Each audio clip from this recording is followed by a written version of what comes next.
Geography ebook চ্যানেলে সকলকে স্বাগত। আজকের আলোচ্য বিষয় হল নদীর সঞ্চয় কার্যের ফলে সৃষ্ট ভূমিরূপ থেকে মিয়েন্ডার, খাড়াপাড়, ঢালুপাড় এবং অশ্বক্ষুরাকৃতি হ্রদ। আগের পার্টে আমাদের যেটা আলোচনা হয়েছে পলল শঙ্কু এবং পলল ব্যাজনী। এই পার্টে আমরা আলোচনা করব মিয়েন্ডার এবং অশ্বক্ষুরাকৃতি হ্রদ। মিয়েন্ডার এই ভূমিরূপটি আমাদের দেখা যায় নদীর মধ্যগতিতে, ঠিক আছে, মধ্যগতিতে। আবার অনেক সময় এটা নিম্ন গতিতেও দেখা যায়, কিন্তু যদি শর্ট প্রশ্নতে আসে যে মিয়েন্ডার কোথায় দেখা যায়, কোন গতিতে, তাহলে কিন্তু অবশ্যই মধ্যগতি লিখবে। মিয়েন্ডার এই কথাটার অর্থ কিন্তু আর কিছুই না, মানে হচ্ছে আঁকা বাঁকা একটা নদীপথ। আঁকা বাঁকা নদীপথ, ঠিক আছে। আঁকা বাঁকা নদীপথ বলতে কেমন, মানে এই যে প্যাটার্নটা দেখছো এরকমভাবে ঠিক সেম এই প্যাটার্নটাকেই বলা হয় আঁকা বাঁকা একটা নদীপথ। এটা এসেছে কিন্তু মাথায় রাখবে তুরস্কের, মানে এই যে মিয়েন্ডার নামটা কোথা থেকে হয়েছে, তুরস্কের একটা নদী আছে মিয়েন্ড্রস বলে, মিয়েন্ড্রস বলে। এই নদীটার নাম অনুসারেই কিন্তু নাম হয়েছে, এই ভূমিরূপটার নাম হয়েছে মিয়েন্ডার। অনেক সময় প্রশ্নতে আসতে পারে যে মিয়েন্ডার কথার অর্থ কী, তো এক কথায় লিখে দেবে যে আঁকা বাঁকা নদীপথ, ঠিক আছে। এবার আমি যেটা বলবো যে নদীটা আঁকা বাঁকা হয় কেন, কি কারণের জন্য নদীটা একরকম এইভাবে সোজা বয়ে যায় না, সোজা কেন যায় না, সেটাই আমি বলছি কারণটা। দেখো, মধ্যগতিতে বললাম, মধ্যগতিতে বা নিম্ন গতিতে কি হয় না, আমরা জানি নদীর বেগ, নদীর ঢাল অনেকটা কিন্তু কমে যায়, একদম কমে যায়। তো সেখানে কি হয়, ধরো নদীটা এরকমভাবে সোজা বয়ে আসছে, ঠিক আছে। এবার বয়ে আসার সময় বেগও কমে গেছে আর নদীর ঢালটাও কমে গেছে। যখন এই সামনে যদি এরকম কোনো একটা বাধা পায়, কোনো একটা বাধার সৃষ্টি হয়, তাহলে এই যে জলটা এটাকে এড়িয়ে যাওয়ার চেষ্টা হয়, এদিকে যাবে নয় এদিকে যাবে, তখনই একটা বাঁকের সৃষ্টি হবে, ঠিক আছে। মানে এই সময়টায় পার্শ্বক্ষয় মানে আমি বলেছি এই যে সাইডের যে ক্ষয়গুলো, পার্শ্বক্ষয় এবং সঞ্চয়ের মাধ্যমেই নদী এঁকে বেঁকে প্রবাহিত হয়, এটা একটা কারণ। আবার কি হয়, ধরো নদী যখন এখানে বাঁকটা নিল, ধরো এই সামনে বললাম যে নদীটা একটা সোজাভাবে যাচ্ছিল, ঠিক আছে। এখানে একটা কোনো পার্টিকেলস পেয়েছে, কোনো পদার্থ ছিল বা কোনো বাধা ছিল, তার জন্য নদীটা এইভাবে বাঁক নিয়েছে, ঠিক আছে, বাঁক নিল। এবার কি হলো, তাহলে দেখো জলের যে স্রোতটা তাহলে এখান থেকে এসে এখানে ধাক্কা খেলো, তাহলে এই জায়গাটা আরও কিন্তু দিনের পর দিন এইভাবে বাঁক নেবে, তাই না, বাঁক নিচ্ছে, এবার বাঁক নিতেই থাকবে, কিন্তু এভাবে বাঁক নেবে, এটা কিন্তু মাথায় রাখতে হবে। আবার নদীটা, আর যখনই দেখবে এই পাড়টা ভাঙছে, অ্যাকচুয়ালি তো দুটো পাড়, এটাও তো এইদিকে যাচ্ছে, তাহলে যখন এই পাড়টা এরকমভাবে ভাঙছে, মানে ধরো পাড়টা এরকম ছিল, এই পাড়টা এরকমভাবে ভাঙলো, এতটা হলো, তাহলে এই যে পাড়টা, এই পাড়টা কিন্তু তখন অ্যাকচুয়ালি সঞ্চয় হবে, কারণ এই দিকে জলের বেগটা তখন কম থাকে তুলনামূলক, এইটার দিক থেকে কম থাকে। মানে আমি বলতে চাইছি ঠিক এই প্যাটার্নটার মতো, যেমন নদীর জলটা ধরো এসে এখানে ধাক্কা খেলো, ধাক্কা খাওয়ার পর এই পার্টটা কিন্তু ভাঙতে শুরু করবে, এই যে ডটের লাইনটা দিলাম ভাঙতে শুরু করবে, আর এই পার্টটা কী হবে, তখন সঞ্চয় হতে কিন্তু শুরু করবে, এই পার্টটা সঞ্চয় হবে। আমি এখানে লিখে দিলাম এই পার্টটা কিন্তু সঞ্চয় হবে, এই পার্টটা ক্ষয় হবে। মানে নদীর এক পাড়ে ভাঙে আর এক পাড়ে গড়ে, এইটা পুরনো একটা কথা আছে, সেটাও তোমরা সকলেই জানো। আবার কি হয়, এখানে ধাক্কা খেলো নদী, আবার এখান থেকে সোজা তো বয়ে যাচ্ছে না, এরকমভাবে স্ট্রেট যাচ্ছে না, আবার এখান থেকে এখানে ধাক্কা খাবে, তখন এই পার্টটা ক্ষয় হবে, এই পার্টটা, আর এই পার্টটা তখন কি হবে, সঞ্চয় হবে। কেন, তার কারণ হচ্ছে যে এই পাড়ে নদীর স্রোতের বেগ একদমই কম, আর নদীর স্রোতের বেগটা তখন তুলনামূলক এই পাড়টায় বেশি থাকে, তার জন্য নদী দেখো একবার এদিকে আসছে এদিকে যাচ্ছে, আবার এদিকে যাচ্ছে এদিকে যাচ্ছে, এর জন্য নদী কি একটা আঁকা বাঁকা একটা এইভাবেই প্রবাহিত হয়। তাহলে প্রথম কারণ যদি বলা হয় যে নদী আঁকা বাঁকা ভাবে কেন প্রবাহিত হয়, তো এটাই লিখবে যে মধ্য এবং নিম্ন গতিতে নদীর বেগ খুবই কম থাকে, যার কারণে নদীর সামনে কোনো বাধা পেলেই সেটাকে এড়িয়ে চলার জন্য পার্শ্বক্ষয় ও সঞ্চয়ের মাধ্যমে নদী কিন্তু এভাবে এঁকে বেঁকে প্রবাহিত হয়। তার সঙ্গে এটা লিখবে যে নদী এঁকে বেঁকে প্রবাহিত হওয়ার সময় এক পাড়টা ক্ষয় হয় আর এক পাড়টা সঞ্চয় হয়। ঠিক আছে, এবার এখান থেকে যে যে শর্ট প্রশ্নগুলো আসে সেগুলো একটু দেখে নাও। যে নদী বাঁকের যে পাড়টা ক্ষয় হয়, আমি এখানে লিখেছি যে পাড়টা ক্ষয় হয় মানে এই পাড়টা ভেঙে যায়, মানে এই পাড়টা পাড়ের দিকে ভিতরের দিকে ঢুকতে থাকে। এটা যদি পার হয়, এই জায়গাটা যদি পার হয়, ঠিক আছে, তাহলে ভিতর দিকে ভেঙে ভেঙে ঢুকতে থাকে। ঠিক আছে, এই পাড়টাকে বলা হয় কি না অবতল পাড়। ঠিক আছে, অবতল বা খাড়া, অবতল বা খাড়া পাড় বলা হয়, এটা কিন্তু মাথায় রাখবে। প্রশ্নতে আসে যে কোন পাড়ে ক্ষয় হয়, অবশ্যই অবতল বা খাড়া পাড়ে। আর যে পাড়টায় সঞ্চয় হয় তাকে বলা হয় উত্তল। এটা কিন্তু কি উত্তল, এই জায়গাটা। ঠিক আছে, এই পাড়ে সবসময় সঞ্চয় হয়। এটা কি হয়, এটা পাড়ের দিকে নদীর যে বাঁক থাকে, যে এই পাড়টাকে আর একটা নাম আছে, সেটা হচ্ছে ঢালু পাড়। এটা মাথায় রাখবে, এটা খাড়া পাড়, এটা কিন্তু ঢালু পাড়।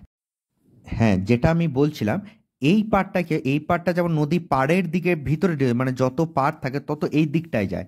আর এই দিকে কি হয়, পাড়টা যে এই যে পাড় থাকে, নদীর যে পাড় থাকে, এই পাড়টা নদীর দিকে ঢুকে যায়, কারণ এখানে তো সঞ্চয় হয়, এইভাবে নদীর দিকে যায়, আর এই পাড়টা পাড়ের দিকে ঢোকে।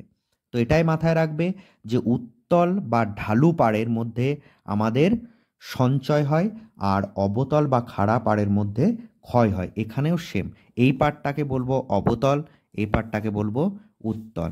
এখানে এই পার্টটাকে বলবো অবতল, ঠিক আছে, আমি লিখে দিচ্ছি, এই পার্টটাকে বলবো অবতল,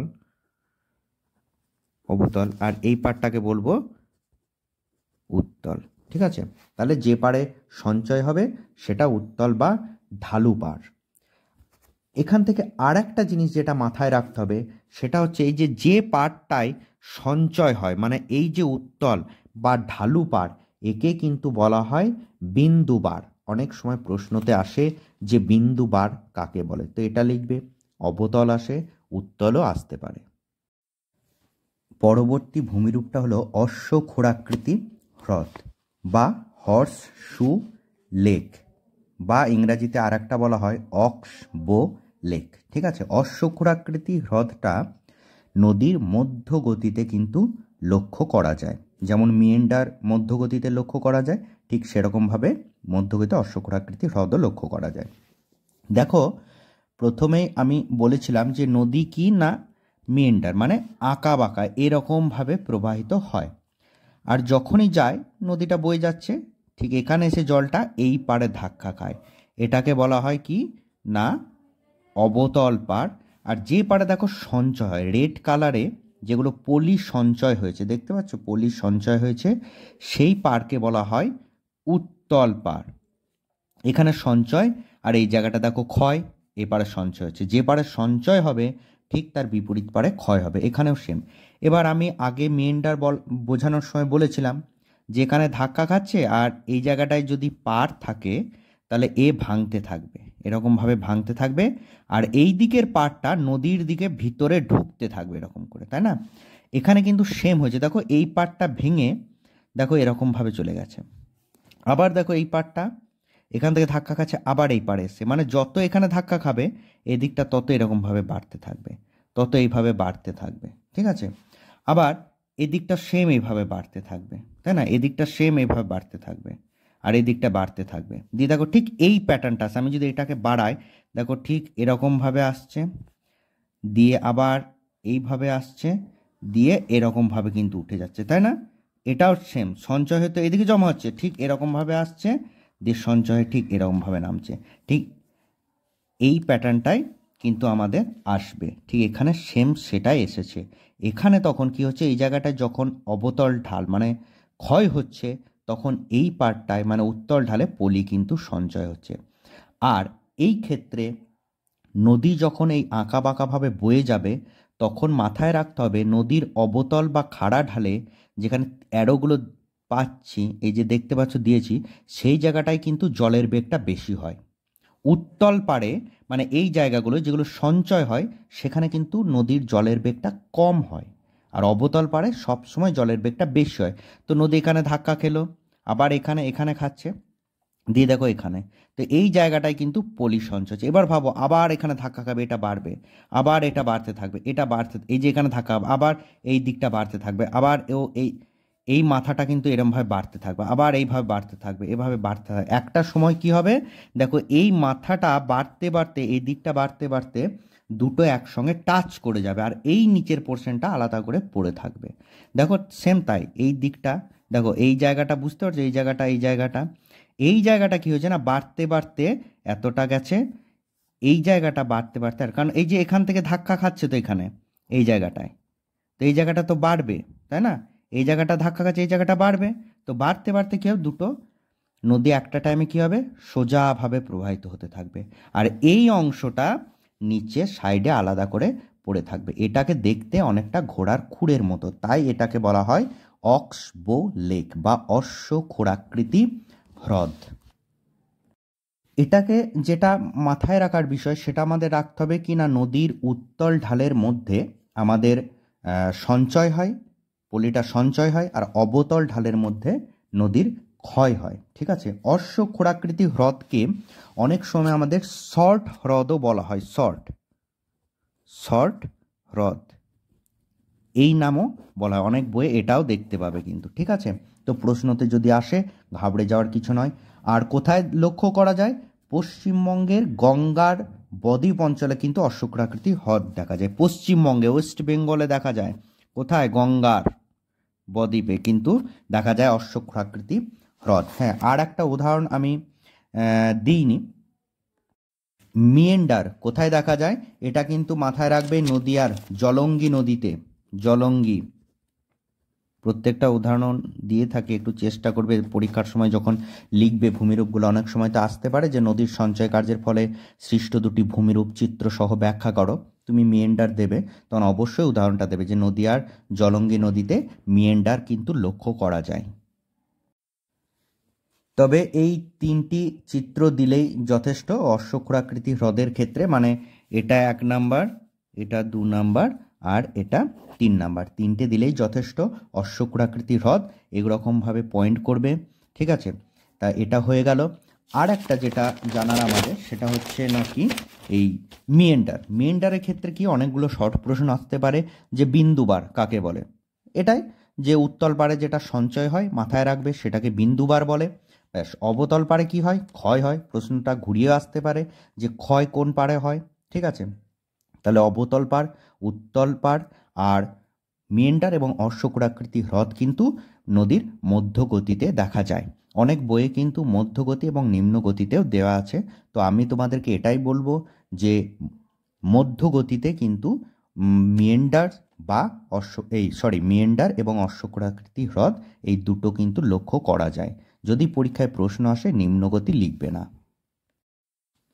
তাহলে নদীর সঞ্চয় কার্যের ফলে সৃষ্ট ভূমিরূপের মধ্যে 4টে আমাদের হয়ে গেল। নেক্সট প্লাবনভূমি, স্বাভাবিক বাঁধ, খাড়ি এবং বদ্বীপ, এগুলো পরবর্তী পার্টে আমাদের আলোচনা করা হবে।